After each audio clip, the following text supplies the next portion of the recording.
How did Watford go from FA Cup finalists to mid-table in the Championship? At the suggestion of the aptly named hashtag Pozzo's out, let's examine the fortunes of a club who have baffled me for a long time.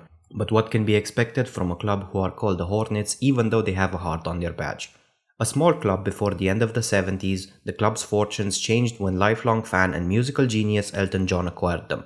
The 1983 season saw them finish runners-up to Liverpool, and 1 year later Everton defeated them in the FA Cup final. A dark spell followed, where the club bounced between divisions and experienced debt and instability, with 2 solitary seasons spent in the top tier in 2001 and 2007 when Ashley Young came through the ranks. The ownership situation changed over the years, with Elton John selling the club in 1987 but staying on as president, before repurchasing the club 10 years later and stepping down in 2002. He is still an honorary president and has a financial involvement in the club, however it is far from a majority shareholder. The early 2010s saw the club managed by Brendan Rodgers and Sean Dyche, whose dismissal coincided with the acquisition of the club by the Pozzo family.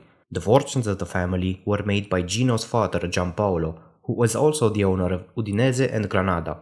Gino had left college in his 20s to become a scout and has built a career out of finding and developing young talents who are relatively inexpensive but have a high hit-or-miss rate, with the small sums invested in them proving either cheap mistakes or in some cases golden tickets. This approach, which is very glowingly reported on in some instances, was to be implemented at Watford, and initially it proved successful, with the club gaining promotion in 2015. Another philosophy implemented was a seemingly never-ending managerial game of musical chairs, the club employing 21 managers in roughly 10 years of ownership, which translates to 2 managers per season.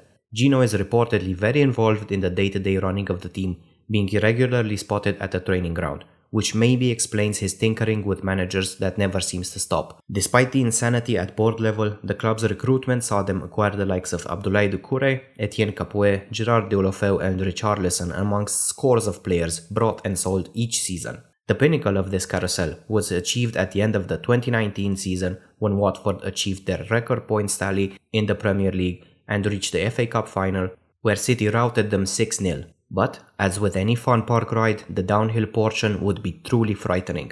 Javi Gracia was sacked after just 4 games into the next season, with Quique Sanchez Flores being appointed after just 30 minutes. 2 more managers and a shocking win over Liverpool, which ended the Reds' 44-game unbeaten streak later, and Watford were relegated. They immediately bounced back only to go down again, employing 9 managers in that time.